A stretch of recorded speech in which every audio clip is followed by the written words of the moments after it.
what happened in that event starting from November 10th, 1994? They gathered us at one place and addressed us. This address was from Sanasabali, Lieutenant Sanasabali. Rome was not built in one day. You people know where we take off this country and how you people are, soldiers are before. To change it is not going to be easy. It was very much aggressive. I, Alagie Kanyi, Swear that I will speak the truth, I will speak the truth, the whole truth, and nothing but the truth. nothing but the truth. So help me God. So help me God. Good morning, Mr. Kanyi. Welcome to the TRRC. We understand that you were sick the last few days and have somehow recovered and are now able to come and testify. Yes. Are you now able to proceed? Yes, sir. Mr. Kanyi, Yes, sir. can you kindly tell us full name first? My name is Alagie Kanyi. And your date of birth?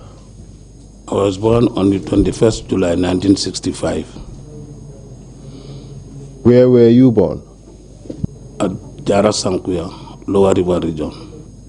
You attended Pakalinding Primary from 1973 to 1981, correct? Correct, sir. You thereafter went to Pakalinding Secondary School from 1981 to 1985, correct? Sir, correct. And in January 1986, you enlisted in the Gambian National Army, correct? Correct, sir. And you finished your recruit training in 1986, correct? Correct, sir. Okay. After the recruit training, you did a basic military training course, and you were posted, upon your completion of the basic military training course, you were posted at Yundum Barracks as a private soldier, correct? Yes, sir, correct. And you later served in the Confederate Battalion in 1987, correct? Correct, sir. And in 1989, you were moved to Yundum Barracks as a provost, correct? Yes, sir, correct. And you later moved on to Farafenye Barracks. Yes, sir. And can you tell us where you are in July 21st of 1994? I was at Yundum Barracks. What duties were you to perform that day? I was part of the Guard of Honor parade at Yundum Barracks. And what was the Guard of Honor about, and for whom? Guard of Honor was the ceremonial parade for His Excellency, then President Sadauda Kairawa Jawara. Where was the Guard of Honor to be held? He said Guard of Honor is to be held at the airport. The Yundum Airport, as it then was. Airport, yes, sir. Did anything happen that day to the soldiers who were to participate in that Guard of Honor? Yes, sir. Kindly tell us. Upon arrival at the Yundum International Airport on Guard of Honor, we were assembled at one place where we call our FUP, that is form of point, where we normally form up before we go inside the parade ground. So we were there, and then the searching was conducted by the Nigerian. By the Nigerian what? Nigerian soldiers, senior officers. Can you tell us what that search entailed? The search purposely was, according to sources, what I heard and what I realized, that some soldiers we are suspected of coup plot, a coup d'etat, and being the case, maybe with that rifle we are using on parade, there can be a round with. I'm trying to understand what you mean. You said there were suspicions of a planned coup d'etat. Yes, sir. And your rifles were searched to see whether there were live ammunition in the rifles. Is that what you want to say? Yes, sir. And as a result of that search, was anything found in your rifles? With the parade personals, there was nothing found in our rifle, because we were using AK-47 as, we were using AK-47 at that time.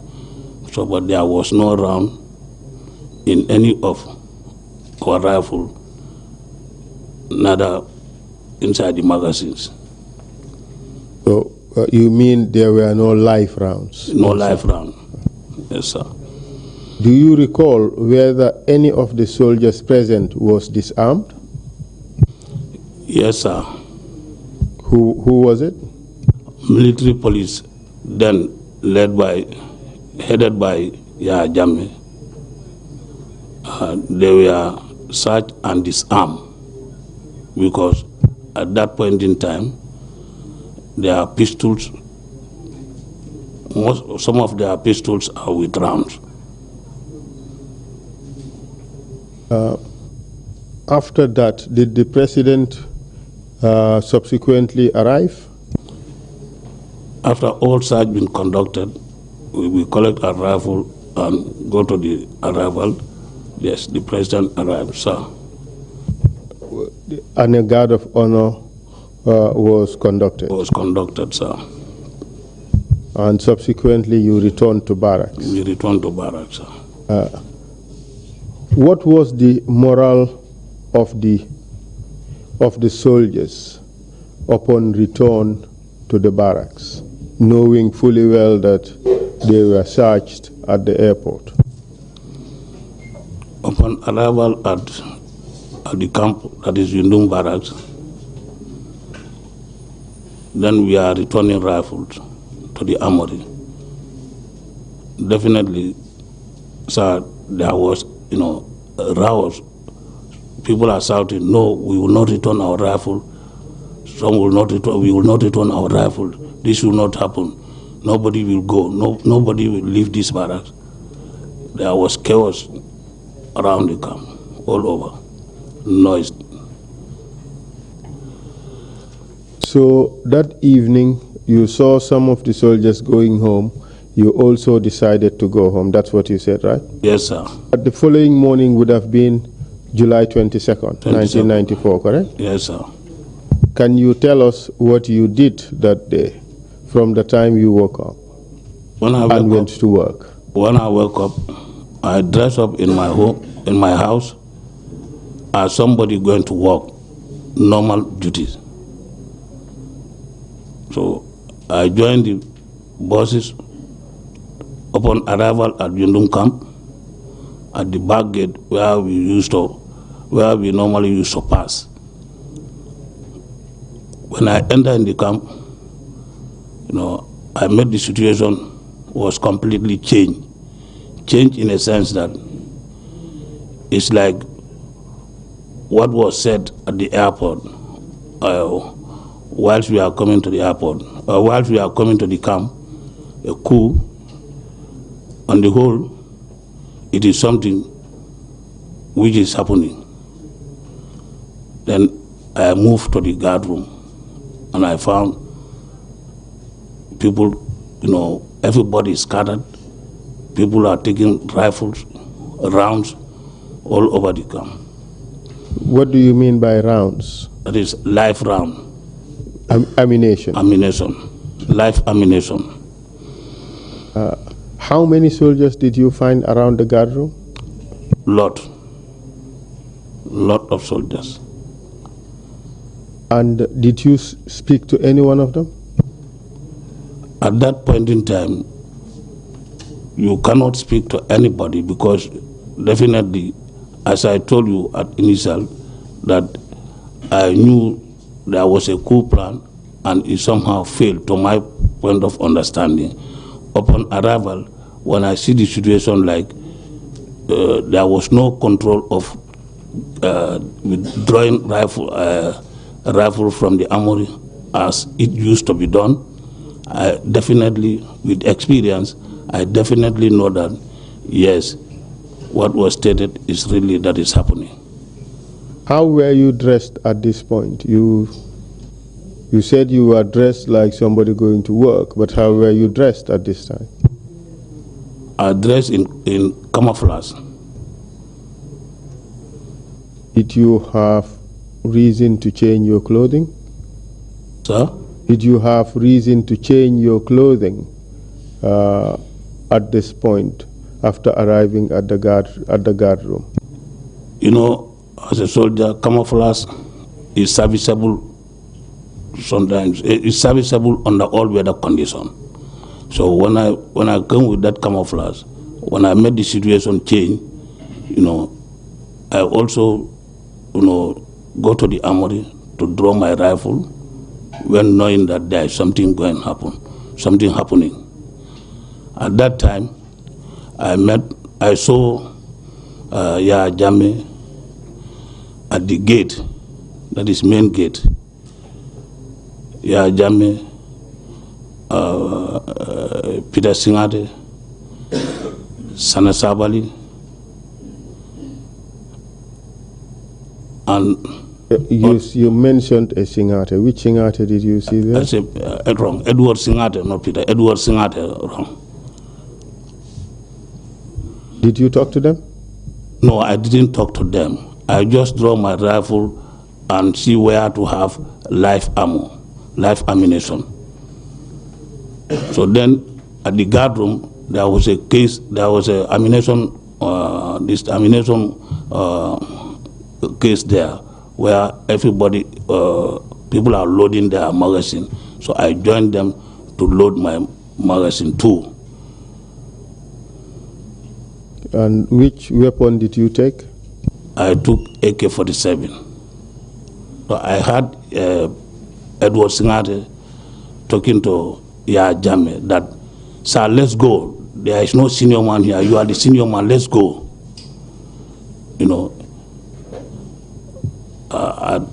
Just for some time, and then they left. Why did you remain at Yundum Barracks? Because it's like I am there, but I'm not confident enough that this coup can be succeed. So suppose it's like that, I will remain in barracks. And the coup ultimately succeeded, didn't it? Yes, sir. And Yaya Jammeh became chairman of the AFPRC. AFPRC.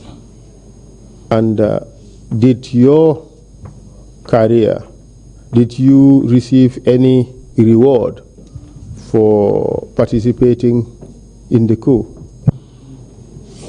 No, sir. After some times, that very day, at around 1 o'clock towards 2 o'clock, I was posted to Banjononing police station to be in charge of the seized vehicles at that time. That's where I was all along till the situation calm. After the situation stabilized, yes, were you promoted? No, sir, I was not promoted. And at this stage, what was your rank? I was a couple. And did you remain a couple until November 11, Yes, 1994? sir. Yes, sir.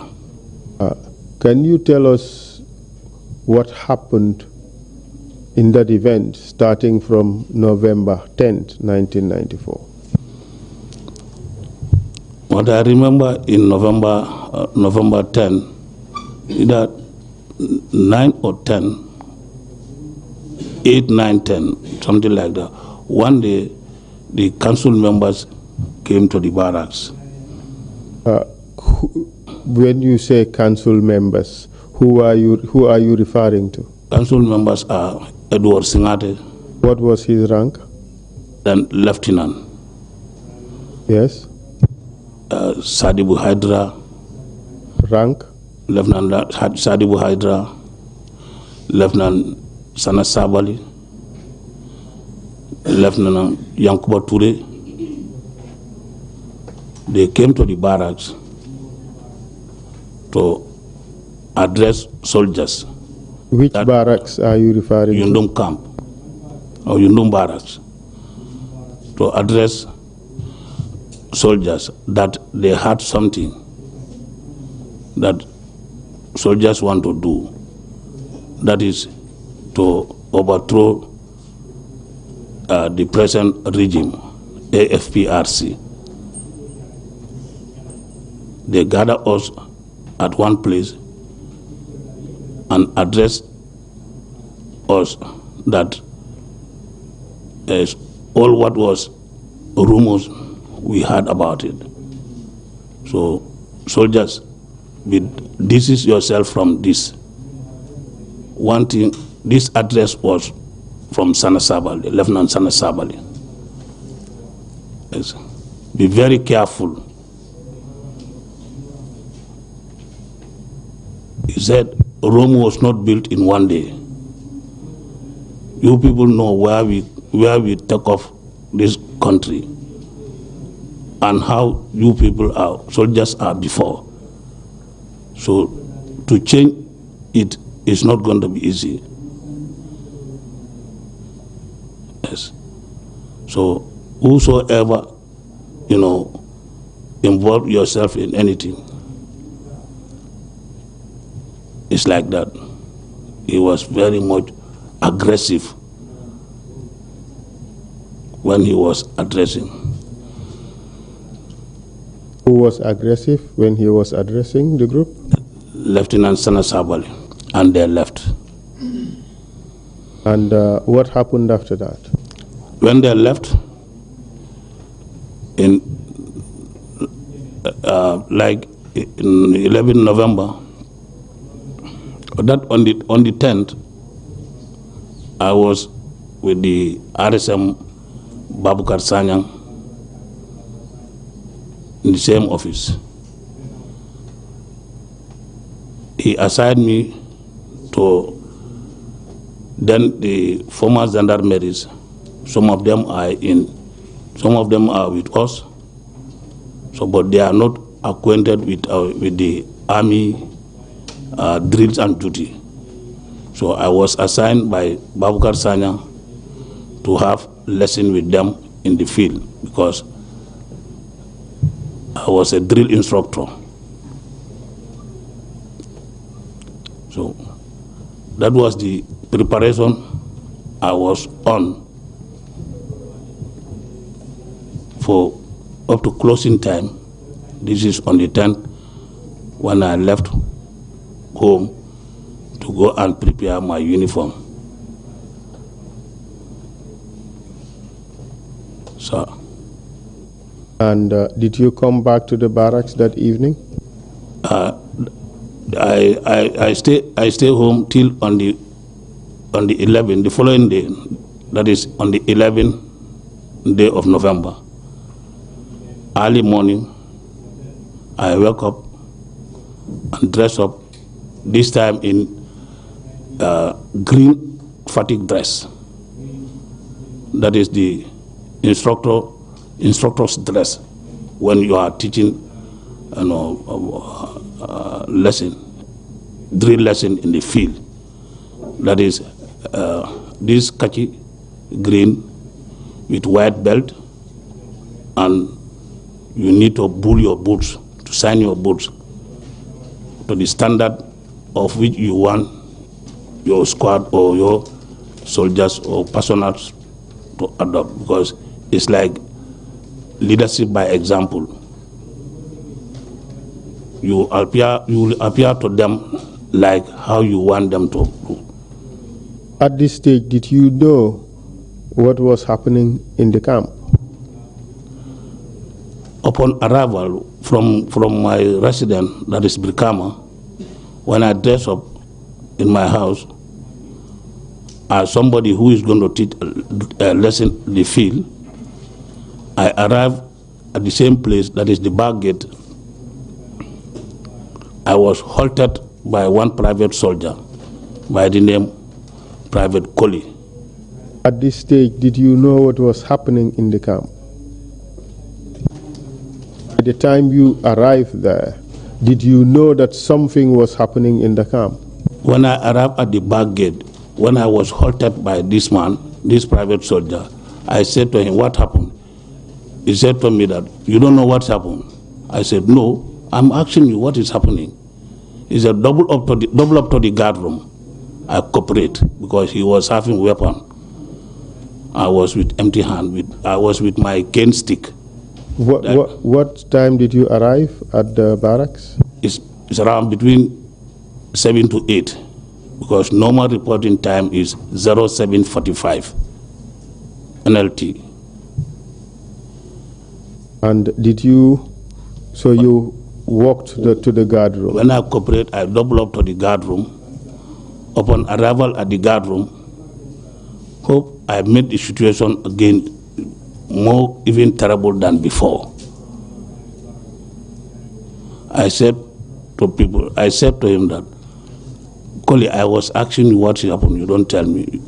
He said, there is a coup. I said, coup? He said, yes. Who? He said, Lieutenant Basiru Barrow. And he left. I was in the guard room at that time. I entered into the guard room. From the guard room, I go to the RSM's office. But who was the RSM at this time? At that time, Babukar Sanyang. Proceed, please.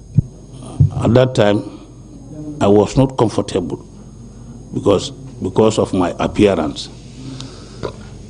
One private soldier by the name Keba Drame, may he so rest in perfect peace.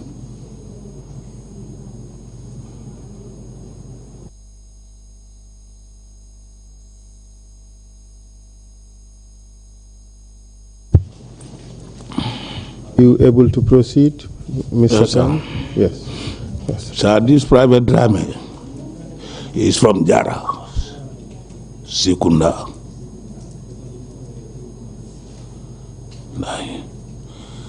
This private soldier called me, he said, Nkoroma, in our language, in the local language. Let's go inside my room. I give you my camouflage, you change dress.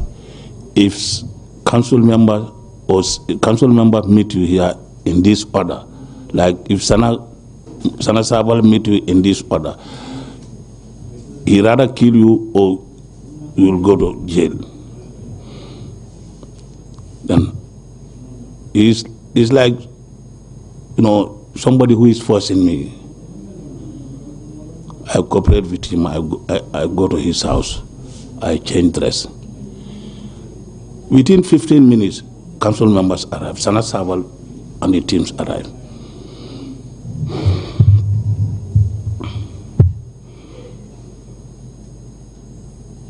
And what happened when they arrived?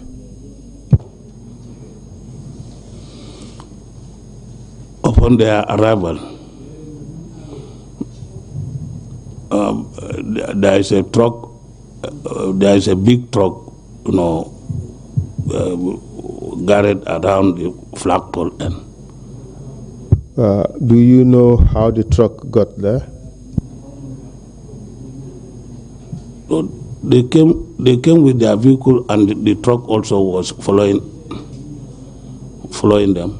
So the truck, the Sana Sabali and the people he was with came with the truck. Yes, sir. And did Sana Sabali, who else did he come with?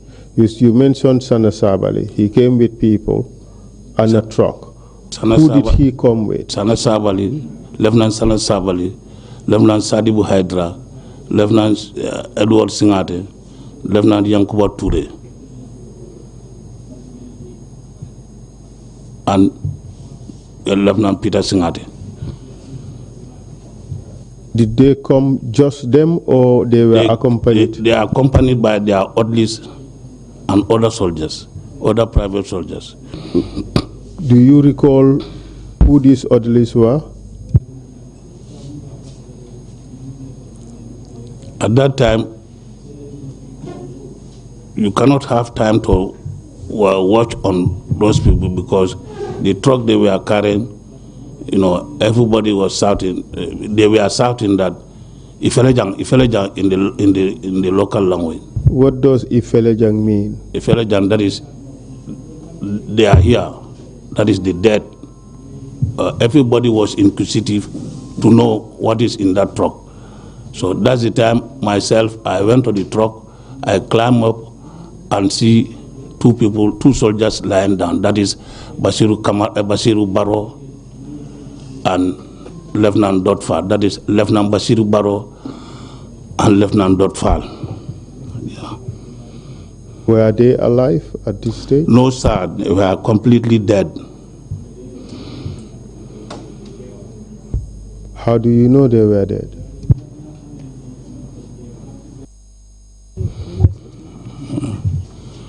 Council, sir, this Basiru Baro, this Lieutenant Baro as Basiru Baro is completely dead. As I climb up to see one private soldier by the name Bachsamba Jallo, he said to me that, you see your relative, Jarankol, Atul Lafra Kalamasad, he also repeat that, Jarankol, Yela Borajal. At that time, council members with their ordi even are more crazy than even the council members. He gave me pistol to fire on the Basiru. Unfortunately for me, the pistol, I squeezed the trigger, but the pistol was empty. There was no live round in the chamber, neither in the magazine.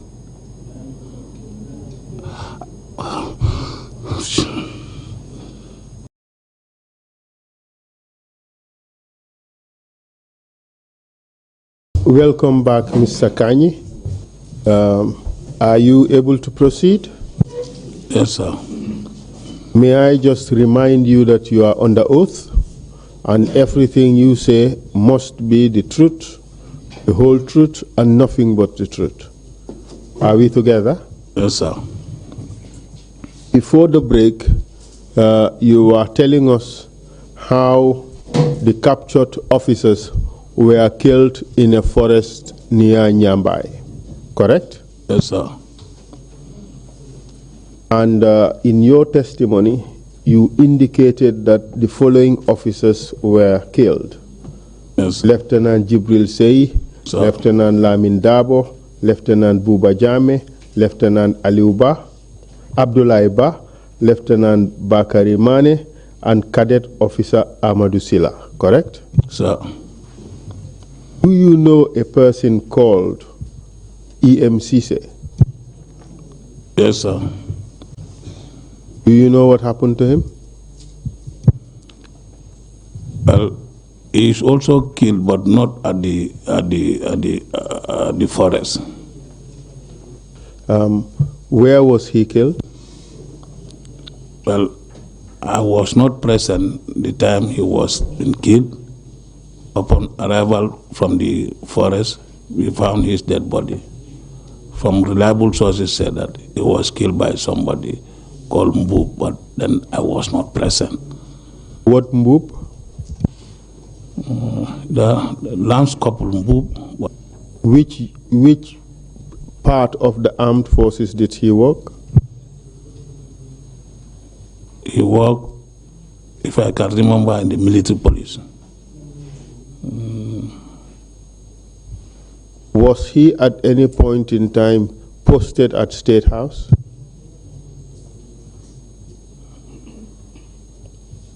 I can't remember. I'll give you two names, and you will tell me whether one of them is correct. Abdullah Mbub or Babukan Mbub? If you don't know, tell us you don't know. Well, these two names, I can't, we used to show name and the rank than even the full name. Do you know which part of Gambia he hailed from? He's from Nyomi. Thank you very much. And he was he was even participated in, like, he is the deputy imam at that time, at the 1BN. He was deputy imam at 1BM? Yes.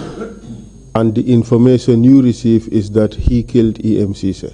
Yes, sir. After these officers were killed in the forest, what happened next?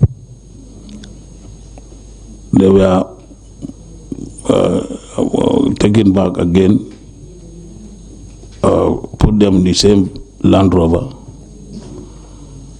and bring them back to Yundum Barracks.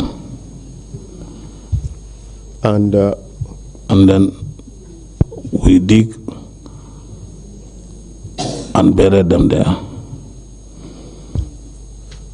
At this stage, where were the council members when they were being buried?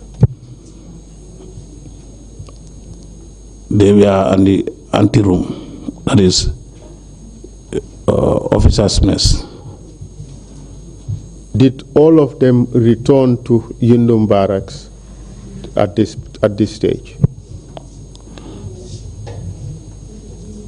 End of exercise, all of them, we all come back to Yundum Barracks. So, and the Land Rover was to the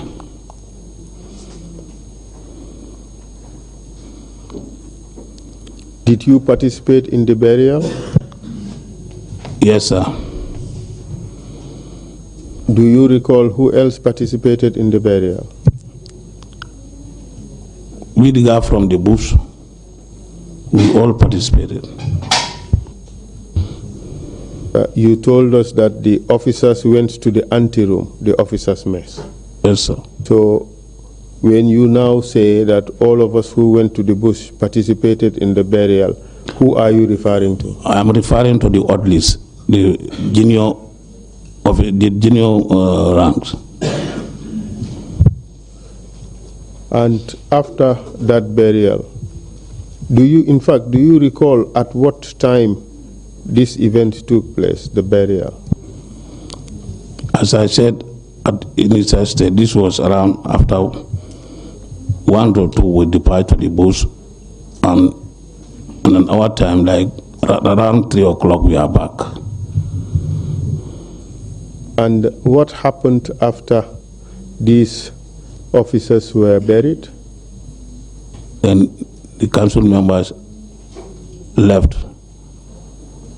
What do you say to the suggestion that Jibril say he was very tall and his feet would not fit inside the grave? Was that true? Sir, no, sir. What do you say to the suggestion that you took an axe and chopped off his legs such that the body would fit in the grave? No, sir. Sir, to be candid enough, they were not organized being buried. So, but there was nothing like, these people, they are already dead. And looking at these soldiers, sir, more especially Jibril say, this man is a very helpful man to the soldiers. He even, go to one Lebanese man in Bakau here, liaising with him, bringing good study soldiers for credit basic. This man is very pious and very helpful and very able. My progressive in the army definitely lays in the hands of him. And when I was posted at Kudang, I was living in the same house with his brother by the name Aliu. Sir, this man Aliu, his brother, for me to meet with him in the same house on that at any given time, it will be only night time, like when I come to bed or he come to bed. Very respectful and very helpful to me. What God do I have? Or somebody who already dead? Sir, they were not organized, being buried. But there is nothing like cutting somebody's hand or harming again after seeing the dead. We want to get this clear. Is it true that his feet were sticking out in the grave? No, sir. You did not have any problem burying him? No problem, sir. Did you have anything to do with his feet? No, sir. To make the burial happen? No, sir. That's what I'm telling you. I have no problem of, it's just pushing them. That's what I said. They are not organized in burial, but there's not like harming or cutting or reducing or so.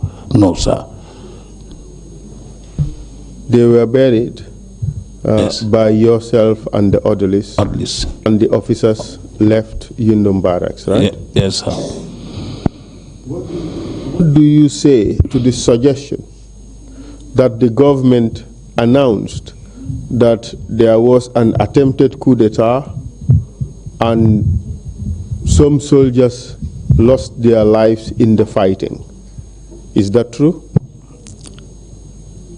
That has been said, yes, sir. Is that true? Well, I was not present on the fight or at the fight. I was all alone at Yundum. And the time you were present, officers were executed and not killed during fighting, correct? They were captured. And yes, 2 officers, yes, sir. They were captured and executed? Yes, sir. And after November 11, what happened to you and your career? I was, as I said, I was with Maron, CEO Captain Maron. Then, for some times, I was moved back to my company, which was Bravo Company.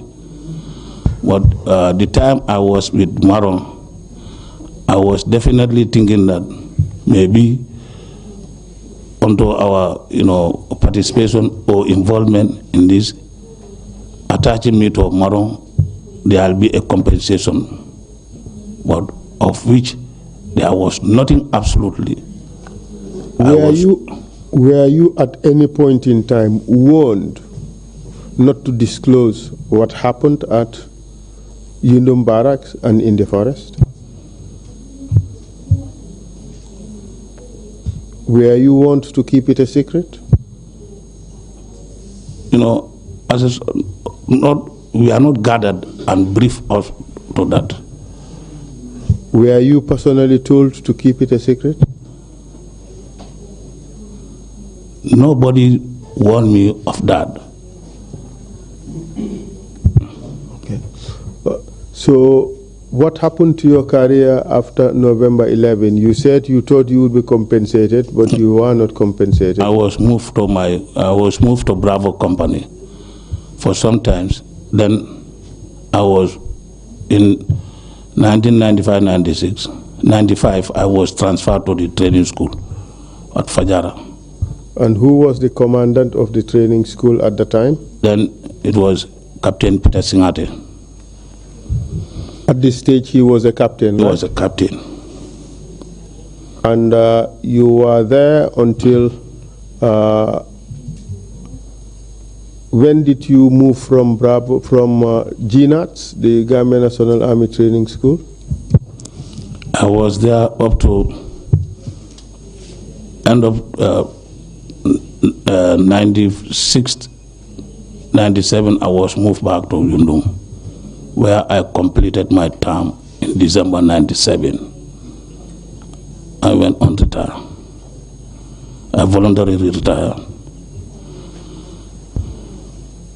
Do you recall participating in an operation organized by Edward Singate?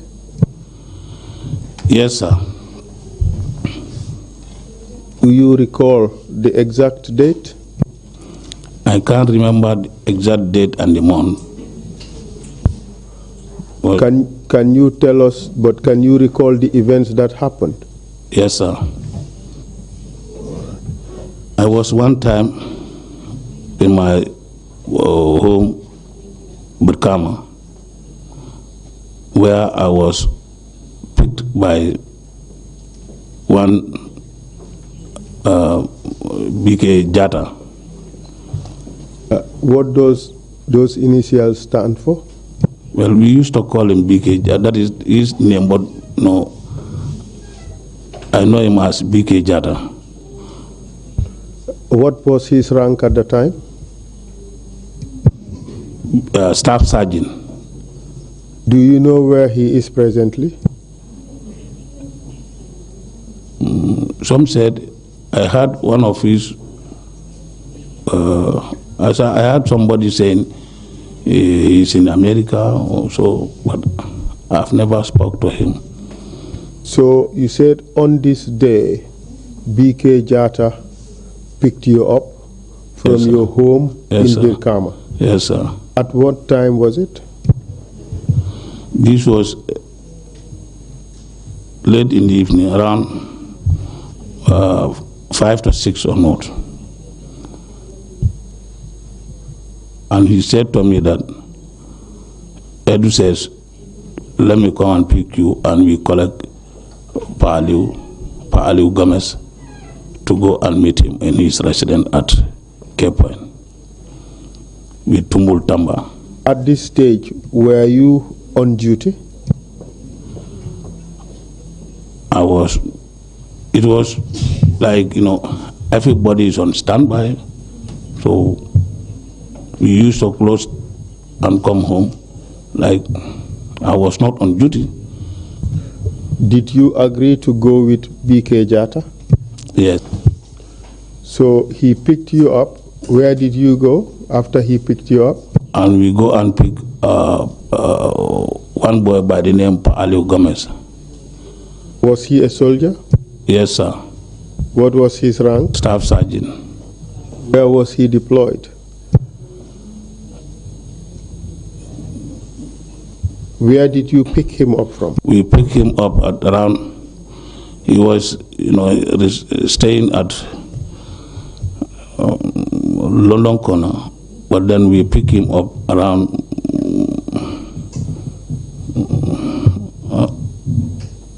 around Bartres towards Westfield End to Bakau. Did he know that you were coming? Well, BK said he spoke to him. At that time, telephone facilities were not much. I don't know how did he communicate to him. But you found him along Bartes area? Yes, please. And when you came to that area, you were expecting to find him there? Yes, please. And then you picked him up? We picked him up. Where did you go next? We go to Cape Point. And what happened? At Edu's place, Edward Singate's place. At this stage, how many of you were in the vehicle? Myself, BK Jada, Tumbul Tamba, and Pa Aliu Gomez. Where did you pick Tumbul Tamba from? BK came with Tumbul to me. And Tumbul, does he have another nickname? No, that's his name, Tumbul Tamba. Does he have a nickname, another name by which he is known?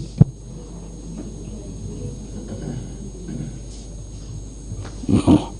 Does the name Malia Mungu mean anything to you? Or that's not Tumbul Tamba? No, Tumbul, that is not Tumbul Tamba. Tumbul, does he have a nickname? As far as you know? No, I don't know. So the four of you, yes, please, went to Cape Point. Cape Point. Which house did you go to in Cape Point? Captain Edward Singare's sir. And was it a private house? It's a private house. No, it's like, that is his. He's allocated with that place. We call there, I don't know, either former VP's resident or, yes, that's where he's residing. So you're referring to the vice president's residence located at Cape Point? Yes, please. And what happened when you got there? There, Edward, we are briefed by Edward that, okay, don't worry, you are here. We are going to get rid of one fucking cunt. Could you repeat what you just said so we get exactly what you said? He said to us that, okay, we are going to get rid of that fucking cunt. One fucking cunt. We are going to get rid of one fucking cunt. Cunt, yes. At this stage, did he tell you who he was referring to? No, sir. But when he said that, you knew you were going to go on an operation, correct? Yes, sir. What kind of operation we don't know, because at that time we are not with rifle, AK-47, meaning AK-47. But what did you understand him to mean when he said, we are going to get rid of one fucking cunt? What did you understand him to mean? It's like, at that time, definitely, all of us were wondering, who is this man and what kind of operation we are going? Do you understand what he meant by getting rid of somebody? Did you understand that? No, sir. Did you ask him questions? No, sir. When this briefing was being made, who was present? 4 of us and his brother, Peter Singate. And of course, Edward himself. Edward himself. 6 of you? Yes. And did Peter Singate say anything? No, sir. And what happened after Edward briefed you and said, we are going to get rid of one fucking cunt? What happened after that? He got up and he drive his car, then followed by us, and Peter also followed with his car. So there were 3 vehicles? Yes. Edward in one vehicle? Yes. The 4 of you in another vehicle? Yes. And then Peter in a 3rd vehicle? Yes. Did they tell you at this stage where they were taking you? Before we left in his residence, Peter is the one who said to us that, he said to BK that drive to Yankuba's place, Yankuba's residence. Which Yankuba are you referring to? Captain Yankuba Ture. Did you ever go to Yankuba's place before this event? Not at all. Did you ever go to Yankuba's place after this event? Not at all. At what time of the day did you get there on this occasion? This was around, after 7 to 8. Did you, apart from knowing the general direction that it was around Senegambia area, did you know exactly where the place is located? Tell us what you know, what you can remember. So definitely, at this point in time, right now, It's been a while. I can't exactly, remember the place now. But before you left, you did not know where Yankubas Toure's house was located? Yes, sir, because I've never visited there. This was my first time to visit it. On the way, while going, were you told who this fucking cunt was, quote unquote? Upon arrival, not only way, upon arrival at the residence, we are told by Edward that, okay, wait for us here. We are going to the airport. Then I can remember, if I can fully remember, there was an activity at the airport. Either the chairman was leaving, then Jamie to somewhere else, or he is coming. You see? So they are going to see him off or receive him, something like that. The activity was at the airport. So from the airport, they will come. Did they tell you what to do at Yankuba's house? When we arrived there, the briefing was, we are coming with Kanyi, we are coming with I'm coming with one minister. So he don't know you. Like, you will be at the gate. Upon our arrival, you will receive us. You salute us and welcome us. And come with him to inside the house. At this stage, when you arrived there, where were the guards at Yankuba's house? To my surprise, we meet no guard there and no family members, like his wife and whatsoever. No wife, no guards, no nothing. So on that is Pali who told us that, but are we here for guards? I said, well, we are here, and they said they are coming with one minister. Whether they are coming to have gathering, meeting, or we don't know. So, and he said to me, I will receive him at the gate. So you people will be somewhere around inside the house. Yes. It's like that. And during that briefing, who was present?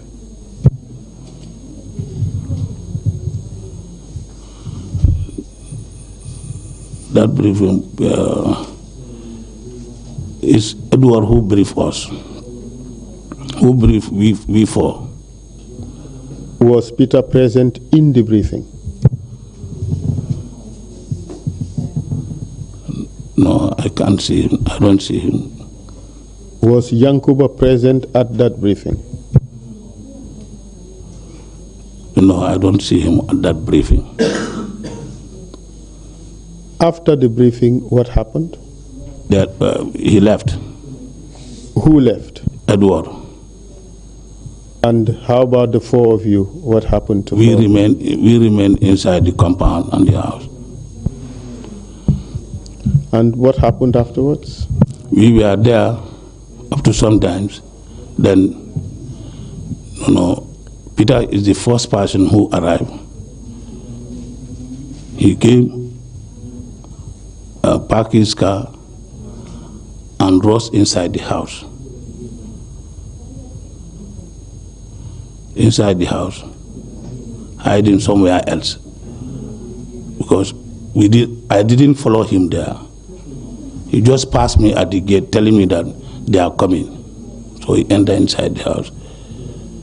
In the next 5 minutes time, I saw Edward Yankuba with a civilian. That may be a civilian rather. No. So when Edward entered, he said, that's the minister. That's the time I know this man is a minister. Did you know his name? They said Koro Ceesay. I later know him as Koro Ceesay. Usman Koro Ceesay. And you saluted? I saluted him, shake hands, sir, welcome, sir. So, okay. Then Edward lead, I follow him, and the minister was following me, coming inside the house. As we are entering, I just hear the noise, whip, two struck, and the dumb man fall down. As surprise attack at the back, I also take a step forward. That's the Edu turned to me. That is the guy.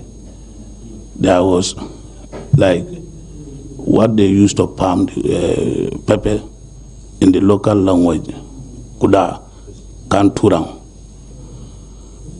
That's what Edu take and hit. Pistol in English. Yes. Kur in Wolof. That's it? Hit him for the third stroke. Everywhere was blood. And near him, there was a firewood stick where he picked and gave it to me, for me also to hit. I also hit. Then Yankuba took the stick from Peter, and he also hit. And he called the rest of the people. We all hit. The man died. Why would he call each one of you to come and hit? Because, to my understanding, he just want to implicate us. Because after the three stroke, this man, the place was full of blood. This man is already dead. He's already dead.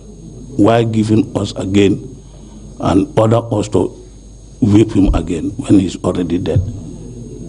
He just... Your view is he was already dead? Yes. And what did you do with the body? From there, we carried the four, myself and other men, 4 people. We carried the dead outside, put him on his private car, the car which brought him, the car he came with. And there we come back to clean the place. The council members with Peter left. So you said the council members that is Edward, Yankuba, and Peter. They left? They left. Do you know where they went? No, sir. So the 4 of you, what did you do after they left? We cleaned the place as it was before. What did you have to clean?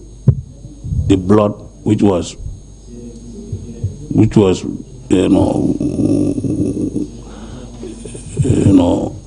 there from the man.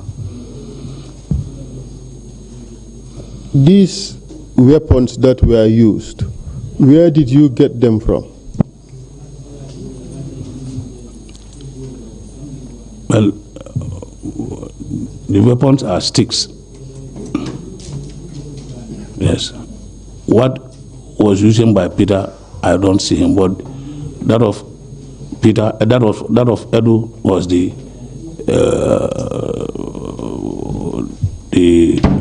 this thing what our wife used to use to palm the pepper whilst cooking. You are under oath. Yes, please. The whole nation is watching. Sir? I say you are under oath. The whole country is watching. Yes, sir. Do you accept that Edward Singate, Yankuba Ture, Peter Singate, yourself Alagie Kanyi, Jata, BK Jata, Tumbul Tamba, and Pa Aliu Gomez, all of you participated in murdering Secretary of State, Honorable Usman Koro Ceesay? Yes, please. That is the truth. That is the truth. What do you say to the suggestion that Yankuba Ture was not in that house at all? What do you say to that? He was there. Did you subsequently come to hear who that person was?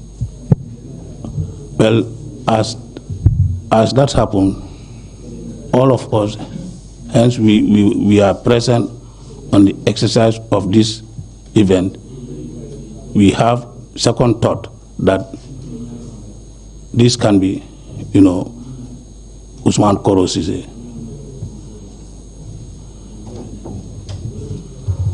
Did you subsequently get that confirmation? Well, we are not told that it's him, but it's like, as we said, we suspect because the following day, I saw Peter Singade with burn hand. You see, so he's always unrolling he roll his sleeves. Anytime he unroll his sleeves jacket, you see all the hands burn. And we have second thought, then this must be Peter who went with this vehicle and burned it.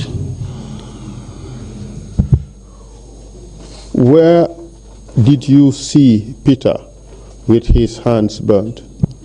At the training school. What were you doing at the training school? I was there as instructor. So essentially you worked with Peter at the training school at this time? Yes, sir. And you therefore saw him with his hands burned? Yes, sir. Did you ask him how he sustained those injuries? Sir, no, sir. Did you at any point in time receive any debriefing about that incident? From there, 1 or 2 days, we are called at the Edward's residence. Edward? Edward Singade's residence in Faja in Bakau. At this stage, what position did Edward occupy? If I can remember, it was the MOD, that is Minister of Defense. Yes. Did he occupy, you said he was living at Vice President's residence. Do you know what other position he occupied at this stage? No, the resident was occupying. I used to know that resident before. That is, I think, if I'm right, during Jawara's time, it was, these are the two residents, Fajara and that place as VP's resident. In which location? Sir? Location? At Cape Point. So you went to Edward's house? Yes, sir. Okay. Who went with you? Or who were you there with? I was there with the said people. That is, I think I don't see, Tumbul Tamba. I was there with BK and Apalio. Yes. Peter Singate, was he there? Peter Singate was there. Yankuba Ture, was he there? No, Yankuba was not in Peter Edward's residence at that time. Tumbul Tamba was there? That's what I'm Tumbul. I don't think it was there for debriefing. Okay. So it means it was yourself, BK Jata, Pa Aliu Gomez, Edward Singate, and Peter Singate. Yes. Just the 5 of you? Yes. Okay. And what happened there? And Edu said, okay, end of exercise, job well done. So as soldiers, this is what is expected. When you are called, you respond, and we are given an instruction, you execute it. End of it. Did he say anything else? I can't remember other than this. Were you ever instructed to conceal the fact of what happened? Yes, that was stated. After his briefing, he said, let's keep secret. I know you people can keep secret. So that is it. So he was asking you not to ever disclose what happened? What happened. Did you tell anybody else after that what happened? Since then, I have never discussed this issue with anybody. After that event, how were you feeling? Sir, I was definitely feeling very bad. That even caused me to leave the army, because, all along, my involvement always causing death. I asked myself, what is this? It's like these people are using me as tools. This is not what I expect. This is not why I joined the army. I joined the army to defend my country, but not to destroy my fellow Gambian people, and moreover my brothers, my relative. Look at this. My first action is I kill my own relative, same Jarankas. And in the execution, the one was involved whom I shared the same basin with him. That is Lieutenant Dabo, Suso. I told you in initial, Suso. Look at it now. Somebody whom I don't know. He did nothing to me. Why putting me? Why condition me? Why forcing me to I was walking like off-head, a dead man walking. I can call myself. I was even in a haze. Let my time reach. In December 97, I will leave. No matter what, even I am going to beg outside, but I will leave this. I will leave this job. I cannot sleep. I was confused.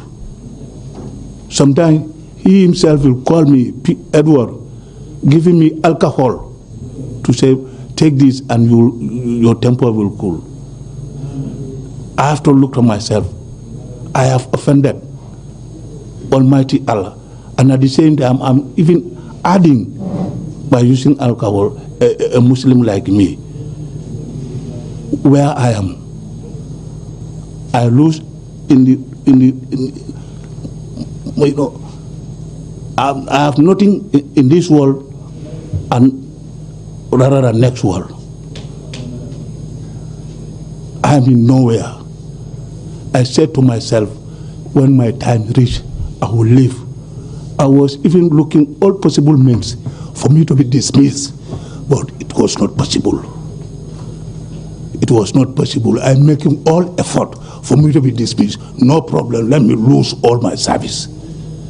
Can you give us an example of what you did to secure your dismissal? Sometimes I cannot even sleep. I cannot enjoy nothing absolutely if I don't drink alcohol and get intoxicated, where I can somehow forget just a bit.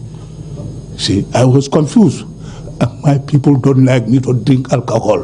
When I drink alcohol, none of my family members will be beside me. Look at that. One fine day, I was even in the campus. I was on duty. I said today, I don't know what is going to happen, but I'll make sure I am dismissed. I rose to officers' mess, pack all their breakfast materials, keep them in my bag and get them to the one house. Early morning, they came for breakfast. There was no material. They said, where are these materials? Then the former CDS was the duty officer, Lieutenant Baji.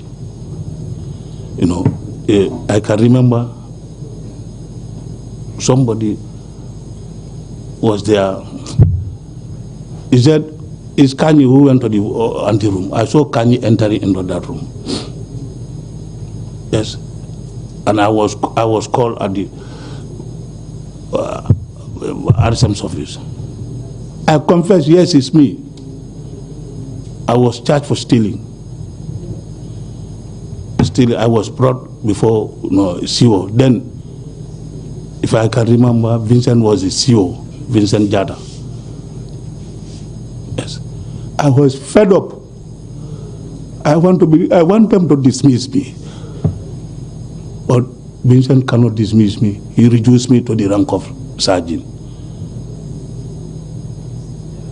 I plead guilty of the offense, and he demoted me to the rank of sergeant. Did you tell them you wanted to leave the army? I told him outright. Sir, I want to leave. He said, this is not the way how you should live. Why? I said, sir, I'm fed up. Yes.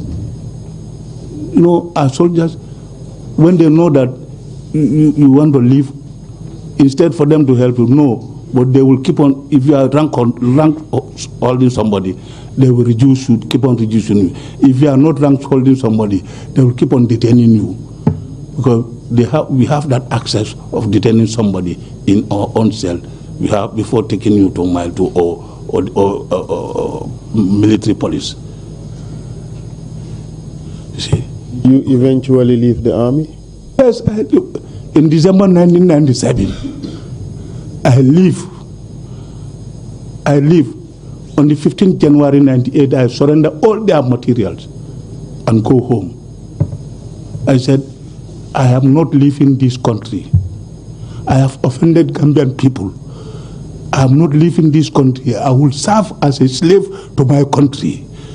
And I'll pray to God to change for good, so that, at any given time, one way or the other, it's like God has answered my prayers. I am praying for this gathering always to happen, so as to complain, yes, and tell Gambian people what have I did.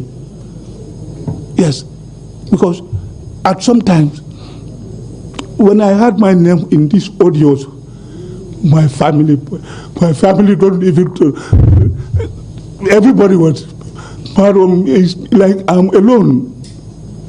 Sir, it's like I'm alone in the country. It's like I'm alone who do all this offense. Kanyi, and cancel everybody, Gambian people. These are the 3 events I participated. It's like I am the chairman. Yes, but sometimes I sit back and say, that has come because definitely Gambian people, they are seeing me. I was a training instructor. I was a very confirmed instructor related to my job, drill. Not only in the army. What I'm saying, everybody is seeing me. I train all formation, immigration, police, fire service, custom. I train all of it, and they all admire me. That even caused my name to be, I think that even caused my name to be scattered like this. But sometimes, some people may think that it's because of my wrongdoing, which is caused by these undesirable elements, whom I am far older than them. I even senior them in the army. Look at these people. Because what? I'm a junior rank. They use me as a tool and dump me like this. I never traveled to even Senegal when I left the army up to date. Look at this. My fellow brother, this is my position where I am now. I'm in nowhere. This is what happened. I am definitely completely wrong. I'm wrong, but what? I have no choice. Mr. Kanyi, since the TRRC started, did you talk to any of the people who were involved in the killing of Honorable Usman Koro Ceesay? I remember one day, it's Yankuba who called me. Yankuba who? Yankuba Toure. What did he say to you? Yankuba Ture, he said to me that, Kanyi, where are you? I said, I'm at home. He said, okay, don't worry. Are you called by these people? I said, which people? He said, TRRC. I said, yes. He said, okay, I was also invited by them. But don't worry, forget about them. Yes. So, hope you didn't tell them anything. I said, sir, anything they ask me, I will tell them. He said, forget about them. They can't do nothing to you. We are the head. We are the senior. We are the leader. I switch off my mobile. I switch off. I ring it off. Just another few minutes time, I was called by Fafa Nyang Ceesay. I was wondering how this lady, I never know her. Malon Sura, Malon Tilly, I never know her rather. How did he manage to get my number through Yankuba? But definitely for her, the advice he advised me that, is your mother alive? I say, yes, my mother is alive. He said, always do good for your mother. Let her pray for you. But don't mind about these people. I said, which people?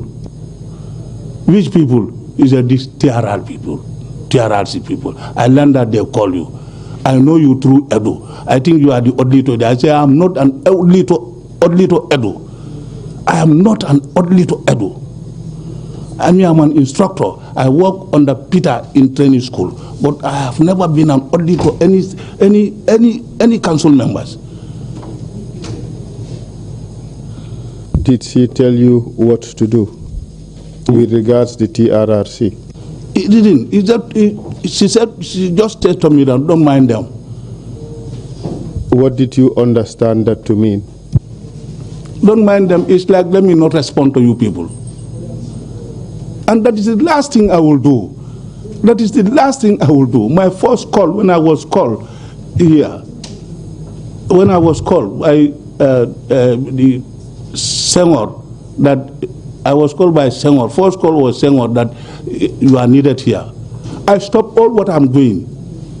I respond. When I came, I faced with Alagie Barrow. I start conversation with him. This third man told me that, okay, now, hence you respond, I will give you a chance to go because it's been a while. This is almost 22 years. Go and think about. Feel free. Just go and think. Refresh your mind. All what you know and all what you did and all what you involved. We'll call you back. We'll invite you and come and tell us. When you spoke to Yankuba Ture, did you understand him to mean, from what he said, that you should not talk to the TRRC about what happened in his house? Is that your understanding? Sir? When you spoke to Yankuba Ture, did you understand him to mean that you should not talk to the TRRC? Exactly, that's the one. Let me not worry. Let me not mind you people. That is, let me not talk to you people. And this is all what I was praying since I left the army. I said, I am not going anywhere. All my fellow people, all my people, all other people travel. But I said, no, I am not traveling. I pray to God for God forgiveness and pray for any gathering will happen so as where I will come and confess. And when you spoke to Fatoumata Jahumpa Ceesay, did you also understand her to mean that you should not talk to the TRRC? Council, that's what I said. He really mean that. So, Mr. Kanyi, yes, here sir. you are, you facing the Gambian people. Yes, sir. You said you were involved in 3 activities. Yes, sir. And the first activity was the killing of Fafa Nyang and Basiru Kamara at Yindum Barracks. Yes, sir. You did that with Edward Singate. You also participated in the execution of 6 officers at the forest near Nyambai, correct? Yes, yes, sir. And you did that with council members, correct? Yes, sir. Including Sana Sabali, Edward Singate, Yankuba Ture, Peter Singate, Sadibu Haidara, Babu Karjata, and the other list of council members, correct? Yes, sir. Including Buba Jame, Kanilai, Yes, sir. Fati, JCB Mendi, B. Njai, and Njai Ponka. Yes, sir. Those are the people you named. I can remember, yes, sir. Thereafter, you also participated in the murder of former Secretary of State, Honorable Usman Koro Ceesay.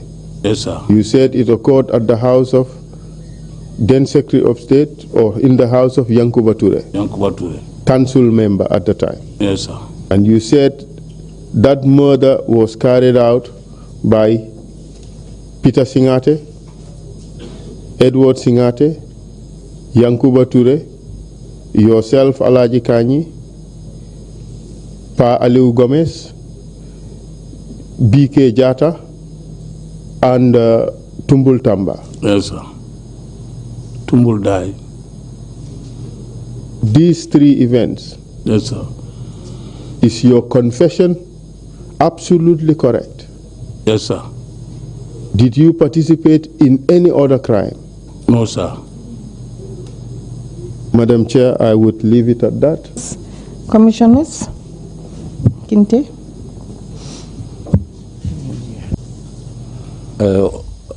Assalamu alaikum, Kanyi. No.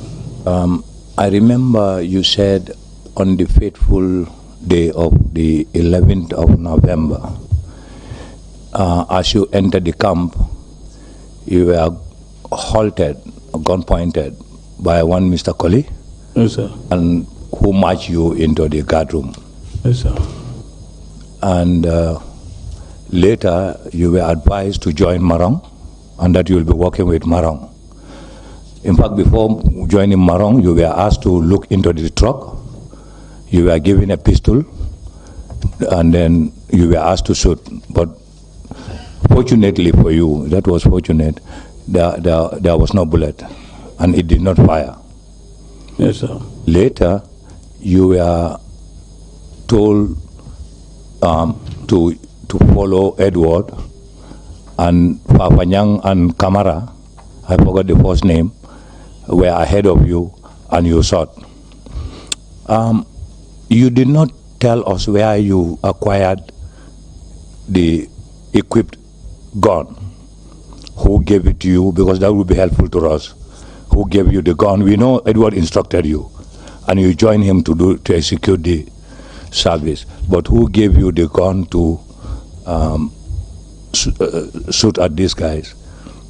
That one was not clear in the testimony. It's like, as I said, when I was halted at the gate, at the back gate, and double up to the guard room, I said, yes. Then everybody, everybody was scattered, and the place was scattered. So everybody with the uniform, with the weapon, with their with the rifle. So I was dressed in green dress. When I was told, advised by one of my brother to go with him to his house and change dress. When I changed dress, that's the time I also rose to the armory to look for rifle. Excuse me. You are misunderstanding me. That one was the July 22nd event. That was when you came well dressed and you came and changed. This time round, I'm saying on 11th November. Yes. You were gun pointed and marched into guard room. Double up to the guard room in green dress. And in that case, from your house, you were not armed. I was not armed. You were given a pistol to shoot at these people. It was empty. Yes. Fine, you came down. Remarks were made. Yes. But then Edward asked you to join him to execute those two people, Fafa Nyang and Kamara. Mm-hmm. I said you did not tell us where you were armed to be able to exercise this, perform this exercise. Who armed you will be important to the commission, and how you were armed.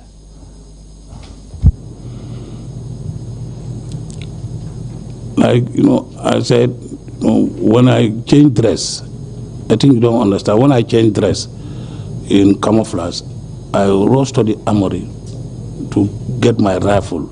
At that time, the ammunition was in everywhere. Yes, guard room, RSM's office, it's all over. So it's just you, as you take draw your rifle, all rifles are with magazine, one. Now it's you to go and load it for your own safety. Yes.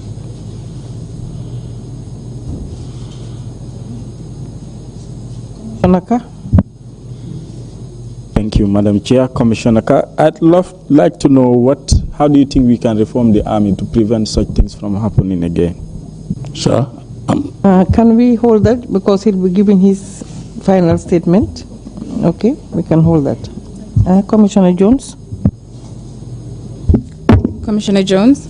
Mr. Kanyi, you did explain to the Commission in your testimony that since the TRRC started, 2 individuals called you, one of which is Yankuba Toure and the second Fatoumata Jahumpa Ceesay.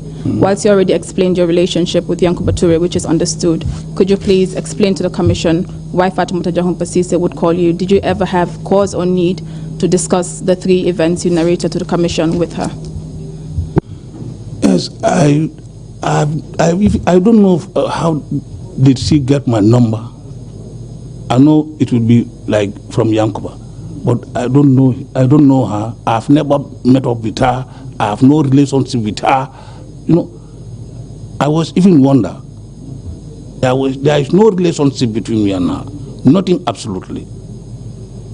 So that's why I switch off my phone, because she cannot, encourage me or telling me something. Only the advice he gave me that, is your mother there? I say, yes. Do good for your mother, let her pray for you. That's it.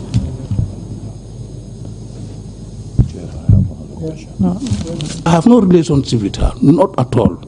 No single day. Commissioner Jallo. Hello. I'm wondering how it happened that you were singly handpicked to participate in this crime, for which you are very sorry. Can you probably enlighten us on this? Why were you handpicked? Sir, Imam, it's like my life is in the hands of Sana. Failing to obey, it's like my life is in the hands of Sana Sabali and Edward, these 2 people. Failing to obey any instruction from them, being a junior rank at that point in time, it will resort to anything that is, because Imam, 75% Jarangas are victimized, either one or the other, either been killed or been arrested to be detained. So he was even wondering why I was not captured, or I was not even part of the attack in Bakau or anywhere, I don't know. Why this man is still here? It's like that's how I see myself. So that is why I was so close to, as he posted me, that is the CO's office.